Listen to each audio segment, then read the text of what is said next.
My mom refused to watch over my sick child because she wasn't willing to sacrifice her weekend.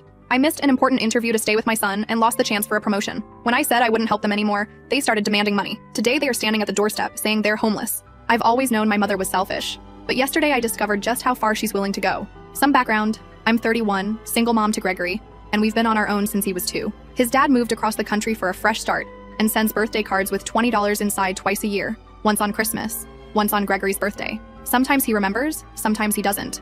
I've been working at the same company for 4 years, in an administrative role that pays the bills but not much else. Between rent, childcare, and Gregory's asthma medication, it's a constant juggling act.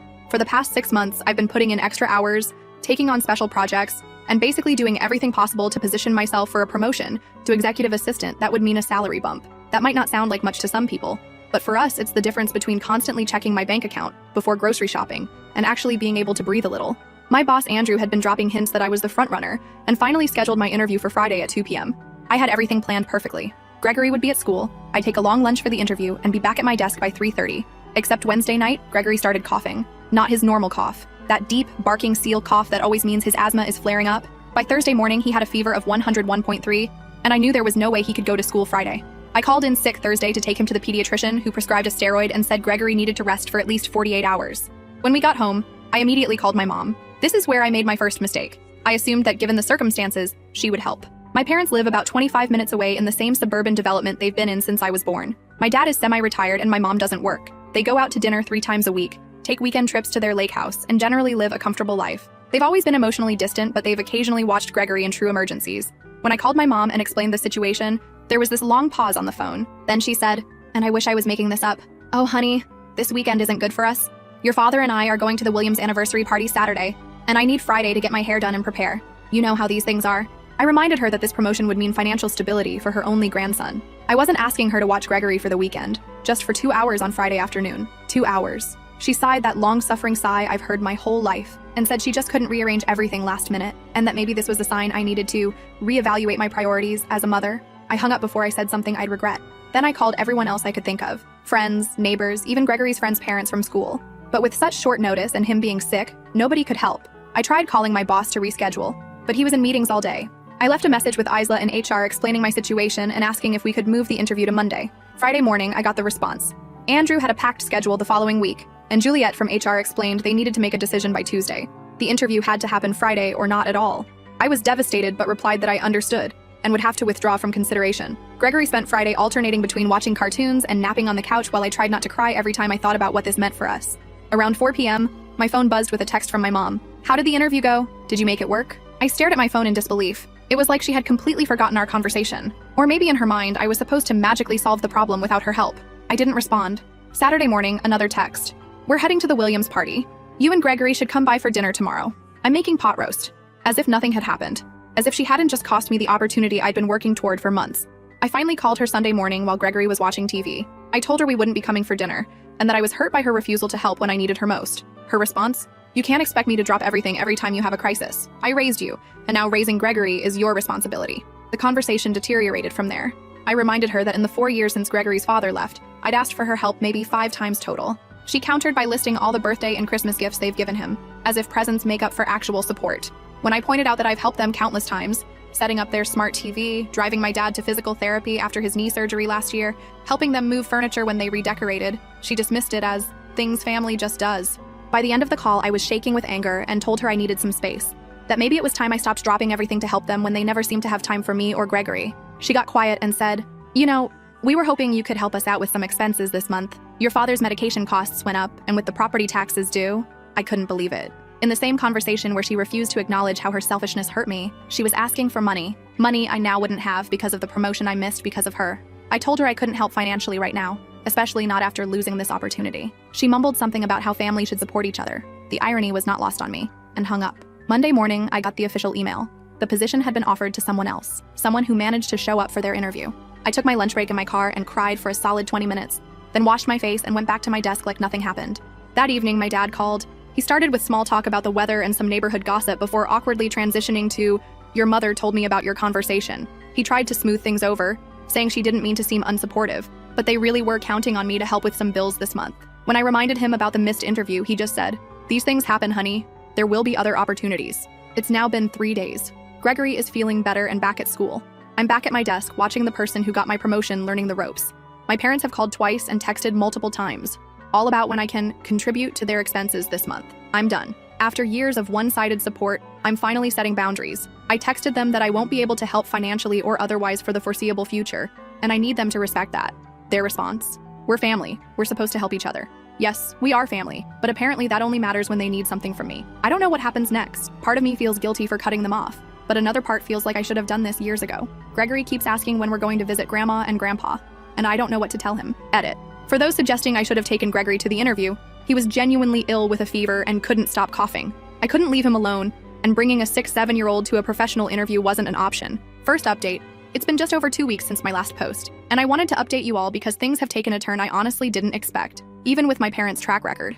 First of all, thank you to everyone who commented on my original post. Reading your stories and advice helped me feel less alone and more confident in my decision to set boundaries. After I sent that text telling my parents I couldn't help them financially anymore, they went silent for exactly 3 days. I actually started to wonder if maybe they were reflecting on their behavior, or at least respecting my boundaries. That hope evaporated Tuesday evening when I was making dinner for Gregory and myself, just some boxed mac and cheese with hot dogs cut up in it, his favorite comfort food. My phone lit up with a message, and I figured it was Juliet from next door asking if I needed anything from the store like she sometimes does. Instead, it was my mother with a screenshot of an overdue credit card bill for $4,378.62. No context, no message, just the screenshot. I didn't respond. 20 minutes later, another text. We need help with this by Friday, or they'll raise our interest rate. I stirred the mac and cheese, thinking about all the times over the years I'd helped them out financially. Last Christmas, when they couldn't afford gifts for Gregory, but somehow managed a weekend trip to a ski lodge in January. The emergency car repair last summer that turned out to be an elective upgrade to their sound system. Each time, I dipped into my meager savings because they'd framed it as dire and temporary. I put my phone away and focused on dinner with Gregory. He'd been asking about my parents all week, and I'd been vague, telling him they were busy. I hate keeping things from him, but he adores his grandparents despite their flakiness, and I don't want to burden him with adult problems. While we ate, he told me about the solar system project his class was starting and how he got picked to be Jupiter because it's the biggest and has the most moons, Mom. After he went to bed, I checked my phone again. 3 missed calls from my dad and a voicemail where his voice sounded tense. Honey, call us back. This is important. Your mother is very upset. I didn't call back. Instead, I sent a text reiterating that I couldn't help financially right now, especially after missing the promotion. Then I turned my phone on silent and spent an hour applying for jobs. The promotion fiasco had been a wake-up call. 4 years of loyalty to a company, and I was still easily replaceable. I needed to look out for Gregory and myself first. The next morning, I woke up to a novel-length text from my mother explaining that the credit card debt was mostly from helping me and Gregory. This was news to me. I scrolled through my own bank statements from the past year while waiting for my coffee to brew. In that time, they had given Gregory a $30 Target gift card for his birthday, passed along some hand-me-down clothes from my cousin's kid, which didn't fit, and taken us out to dinner once at Applebee's, using a buy-one-get-one coupon they'd mentioned at least 3 times. Meanwhile, I'd given them $800 when their water heater broke, spent over $200 on my dad's birthday present, and countless hours helping them with everything from technology issues to driving them to appointments when my dad's cataracts made night driving difficult. I took Gregory to school and went to work, where I had to train Ronnie on some procedures he'd need in his new role, my would-be role. He seemed genuinely uncomfortable about the situation and kept saying things like, "You really had this down pat, and they should have just waited to interview you." It was awkward, but not his fault. During lunch, my phone buzzed with an unknown number. Thinking it might be from one of my job applications, I answered. It was my Aunt Isla, my mom's sister, whom I speak to maybe twice a year on holidays. She launched into a speech about how worried she was about my parents and how she understood I might be going through a tough time emotionally, but family needs to stick together. I realized my parents had been calling relatives, painting themselves as victims abandoned by their ungrateful daughter. When I tried explaining what actually happened with the interview and years of one-sided support, she interrupted with, "Well, that's your perspective, but your mother says she's always been there for you." After that call, I Googled, "How to tell if your parents are manipulative," and spent my entire lunch break reading articles that felt like they were written specifically about my family dynamic. The realization that this wasn't normal, that parents shouldn't make their children feel perpetually indebted, hit me harder than I expected. I went to the bathroom and cried for 5 minutes before returning to my desk with what I hoped was a convincing "I'm fine" smile. That evening, Gregory and I were at the playground when my dad pulled up in their SUV. Gregory spotted him immediately and ran over excitedly. My stomach dropped. I hadn't prepared for this confrontation, especially not with Gregory present. My dad hugged Gregory and asked if he could talk to me, just for a minute. I sent Gregory back to the swings where I could still see him and turned to my dad with arms crossed. He looked tired, and for a second I felt that reflexive guilt I've carried my whole life. Then he started explaining how my mother has been crying herself to sleep because I've shut them out. And by the way, did I know their homeowner's insurance premium was due next week? I interrupted him and pointed out that he'd driven 25 minutes to the playground to guilt trip me but couldn't drive the same distance to help when Gregory was sick. He actually looked surprised, like this connection had never occurred to him. We talked for about 10 minutes, with him alternating between subtle guilt tactics and direct requests for money. I finally told him I needed to get Gregory home for dinner, and that I'd think about what he said. The relief on his face was immediate. He thought he'd won. In his mind, "I'll think about it" had always meant "yes, I'll help," because that's how it had always played out before. Over the weekend, my brother Damien called, which was unusual since we typically just text. Like my aunt, he'd gotten an earful from our parents. Unlike her, he saw through their manipulation. They pulled the same crap with me last year, he told me. I lent them money for what they claimed was a plumbing emergency, then saw Mom's Facebook posts about their new patio furniture the next week. It was vindicating to know I wasn't alone in this experience. Damien and I agreed to keep each other informed about our parents' financial requests going forward. Monday morning, I got a message from a company I'd applied to asking for an interview. It was for a position similar to what I'm doing now, but with better pay and benefits. I scheduled the interview for the following week, allowing plenty of time to arrange childcare, this time with Juliet, who had offered to help after hearing about what happened with my parents. That afternoon, my mother texted again. "We're very disappointed in your attitude. Your father and I have always supported you, and this is how you repay us. We need to talk about this credit card bill." I didn't respond, but I did check their Facebook page. There were posts from just the previous weekend showing them at a nice restaurant with their friends. My mom wearing what looked like a new dress based on the caption, "Feeling fabulous in my birthday splurge." Tuesday night, Gregory was in bed and I was folding laundry when someone knocked on the door. It was almost 9 p.m., so I checked through the peephole before opening. My mother stood there looking somehow both angry and victimized simultaneously. I opened the door but didn't invite her in. She immediately launched into a speech about family obligations and how she and my dad were facing severe financial hardship because of unexpected expenses. When I asked what these expenses were, she became vague, mentioning medical bills, though both my parents are on Medicare, house repairs, though their house is newer than my apartment building, and general cost of living increases. I remained calm and repeated that I couldn't help financially right now. She switched tactics, asking if I could at least help them organize their finances since I'm good with budgeting. Translation: she wanted me to look at their finances, feel guilty about their situation, and offer money. I suggested they speak with a financial advisor at their bank or look into credit counseling services. Her face hardened, and she said something that's been replaying in my mind since. "I don't think you understand. We're your parents. We took care of you for 18 years. Now it's your turn to take care of us." I told her I needed to check on Gregory and closed the door. Through the window, I watched her stand there for almost a full minute before walking back to her car, where my dad was waiting in the passenger seat. Yesterday, I got a group text from my mother to me, Damien, and several extended family members with a link to a GoFundMe titled, "Help 2 seniors stay in their home." The description vaguely mentioned medical issues and unexpected expenses without specifying anything concrete. The goal was set at $15,000. There were no donations yet. Damien called me immediately, and we were both speechless. Our parents own their home outright. It was paid off years ago. They have retirement income from my dad's pension and Social Security. They are not in danger of homelessness. This was manipulation taken to a new level. I haven't responded to the group text, neither has Damien, but my aunt has already messaged me privately, asking why I won't step up for my parents given everything they've done for me. I'm still processing all of this while preparing for my job interview next week. Gregory keeps asking why we haven't visited Grandma and Grandpa, and I'm running out of excuses. Part of me feels like I'm being cold-hearted, but another part feels like I'm finally standing up for myself after years of being taken advantage of. This morning, I received an email from my dad with, "Urgent, please read," in the subject line. The body of the email just said, "We need to talk face to face. It's about the house." I don't know what to expect next, but I'm trying to stay strong in my boundaries. The job interview next week feels like a potential fresh start, a chance to move forward without the constant drain of supporting people who seem incapable of supporting me when I truly need it.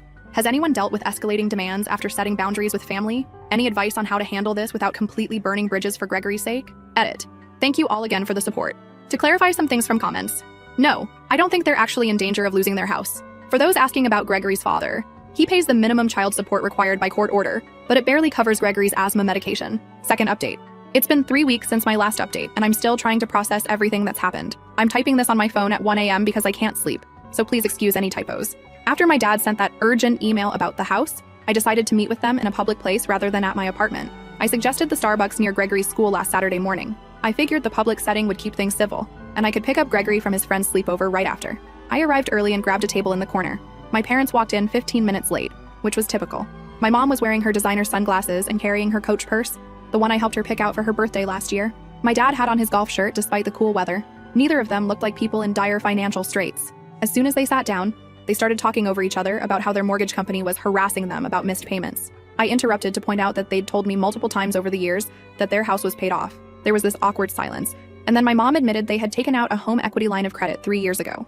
Apparently, they'd used it to renovate their kitchen, take a cruise to Alaska, and help out with expenses. When I asked why they hadn't mentioned this before, my dad mumbled something about not wanting to worry me. The truth became clear as they explained further. They'd been making minimum payments, mostly covering just the interest, and now the bank was concerned about their payment history. They weren't facing immediate foreclosure, They were just being asked to make regular payments on time. I felt this weird mix of relief that they weren't actually losing their home and frustration at the manipulation. I asked about the GoFundMe, which had accumulated a grand total of $175 from 3 donors. My mom waved her hand dismissively and said it was just in case things got worse. I explained again that I couldn't help them financially, especially now that I knew the real situation. I suggested they talk to a financial advisor about possibly refinancing or making a payment plan. My dad started to argue, but I stood firm. The conversation ended with my mom sniffling into a napkin and my dad staring silently into his untouched coffee. I left feeling drained but somehow lighter.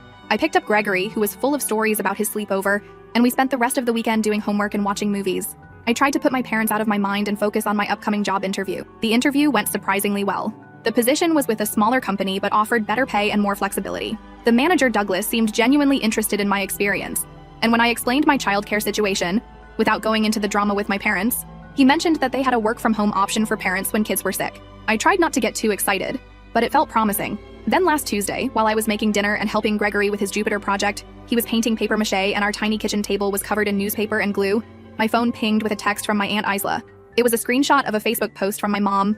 Sometimes the hardest part of being a parent is watching your child make poor decisions. Praying for guidance during this difficult time. The comments were filled with vague, sympathetic responses, with my mom replying cryptically about financial hardships and ungrateful children. My aunt's message below the screenshot said, "What's going on? Your mom is posting concerning things." I didn't respond immediately.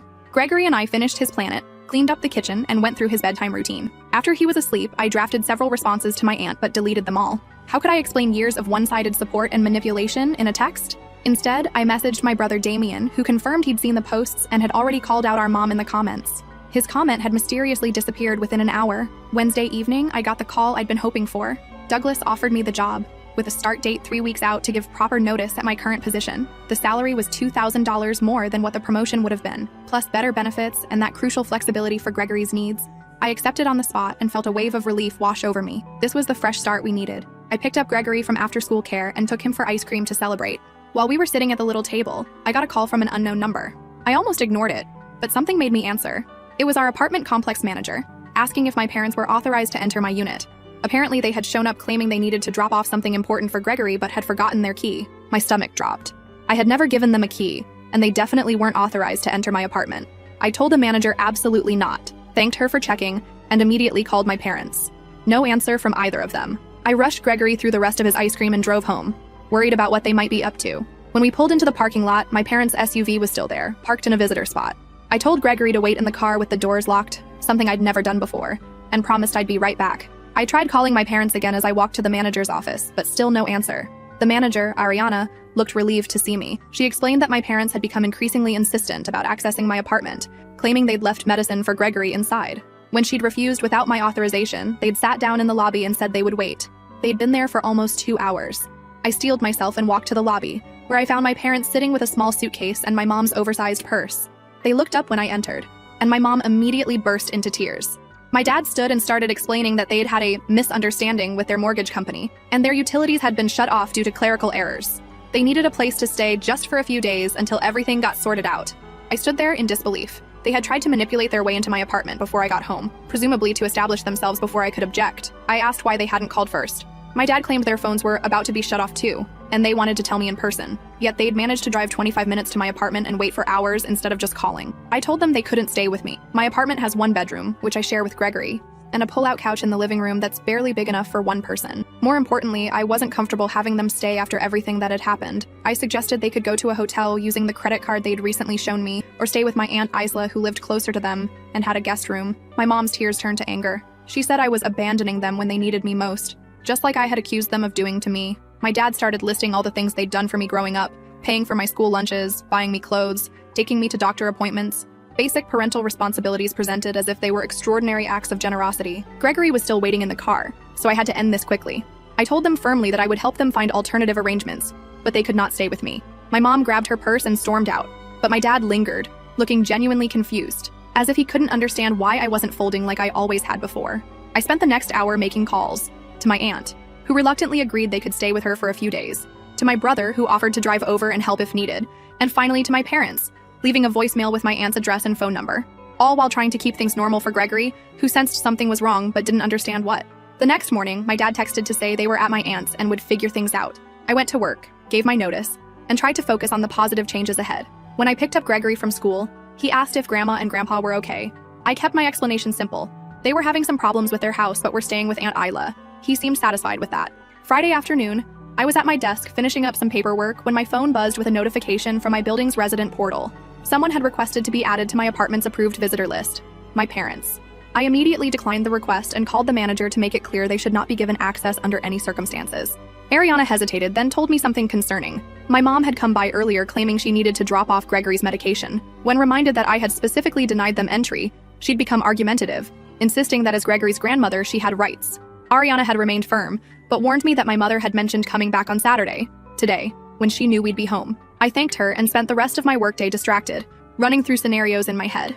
When I got home with Gregory, I double-checked our locks and closed all the blinds, something I rarely do. We ordered pizza for dinner, and I tried to keep things upbeat for Gregory's sake, suggesting we build a blanket fort and watch a movie inside it.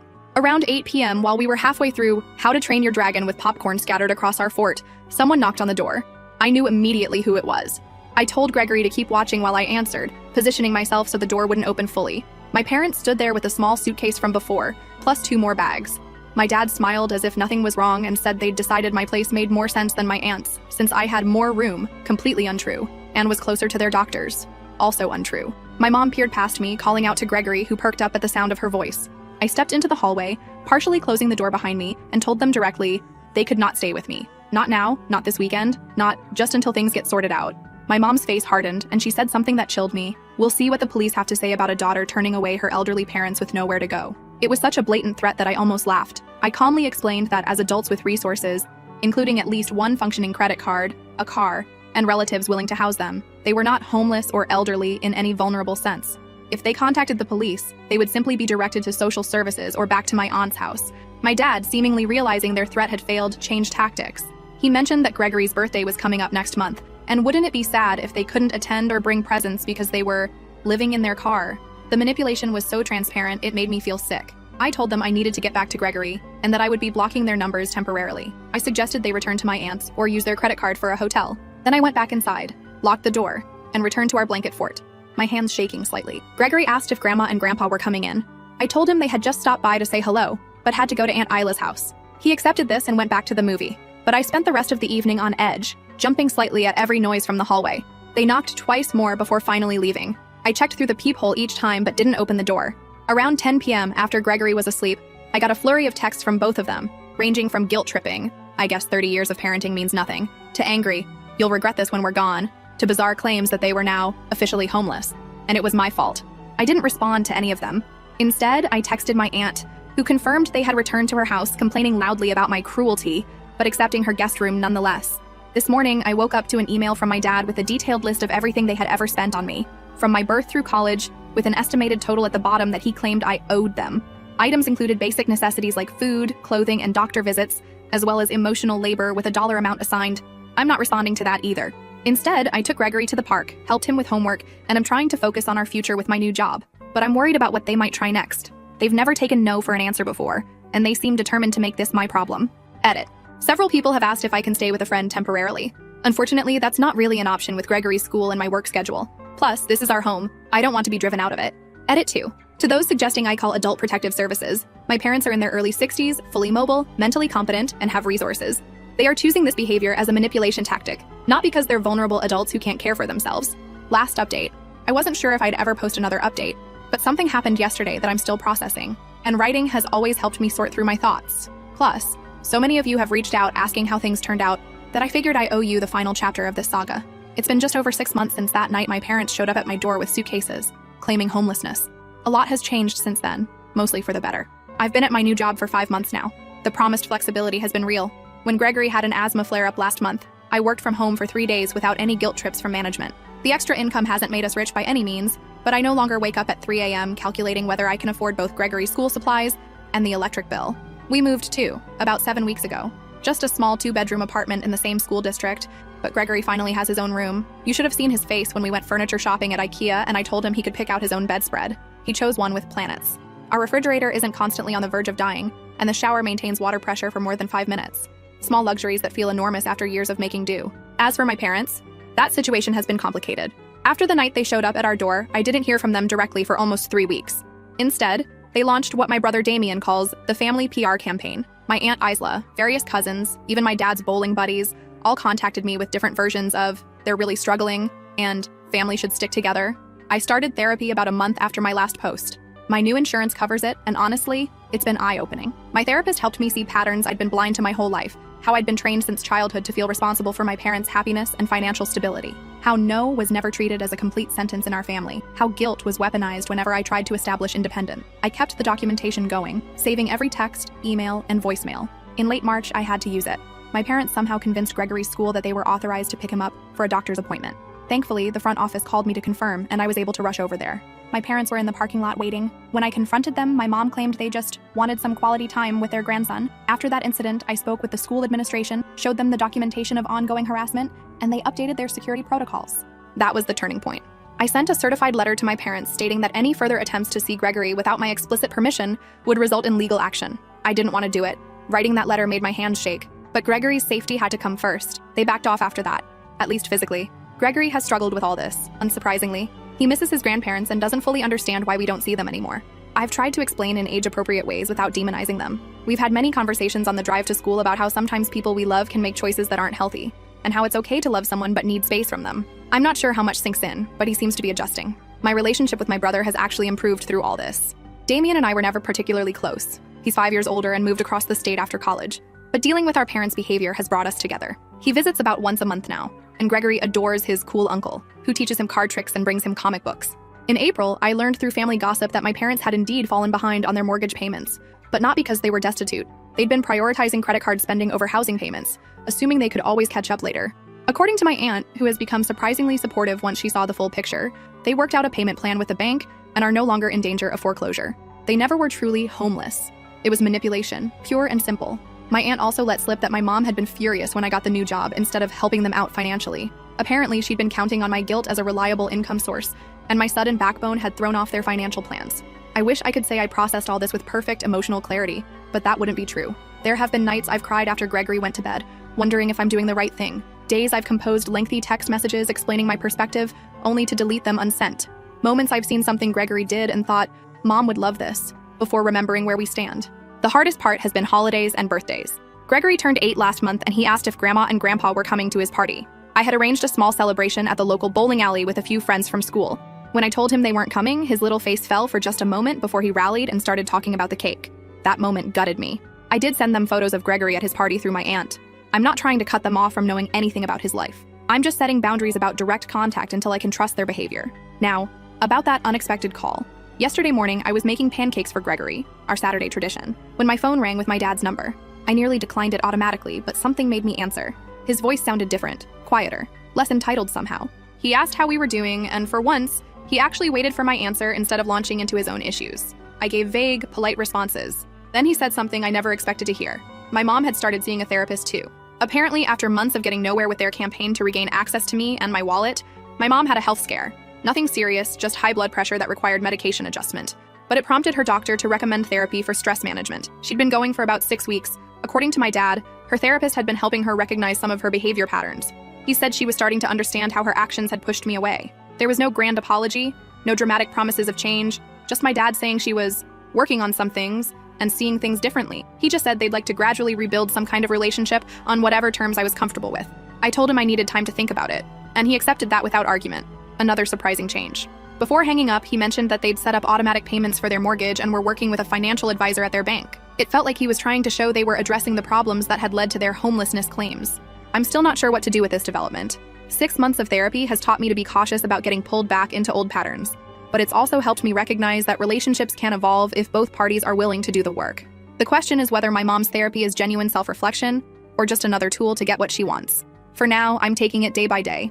I've suggested to my dad that we start with occasional emails sharing updates about Gregory, photos, school achievements, that kind of thing. No in-person visits yet, no financial discussions, and absolutely no unsupervised contact with Gregory. He seemed surprisingly okay with these terms.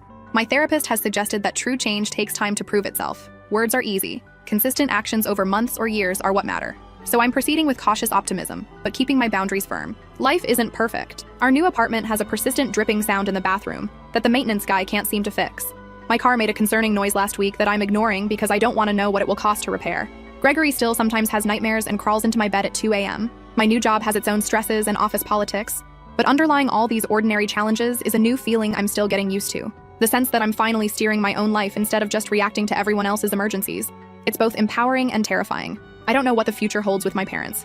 Maybe they're truly changing. Maybe this is just a more sophisticated manipulation. Either way, I'm no longer the person who will sacrifice her future and her child's well-being to meet their demands. Thank you to everyone who supported me through this journey with advice, similar stories, and encouragement. Sometimes knowing you're not alone makes all the difference.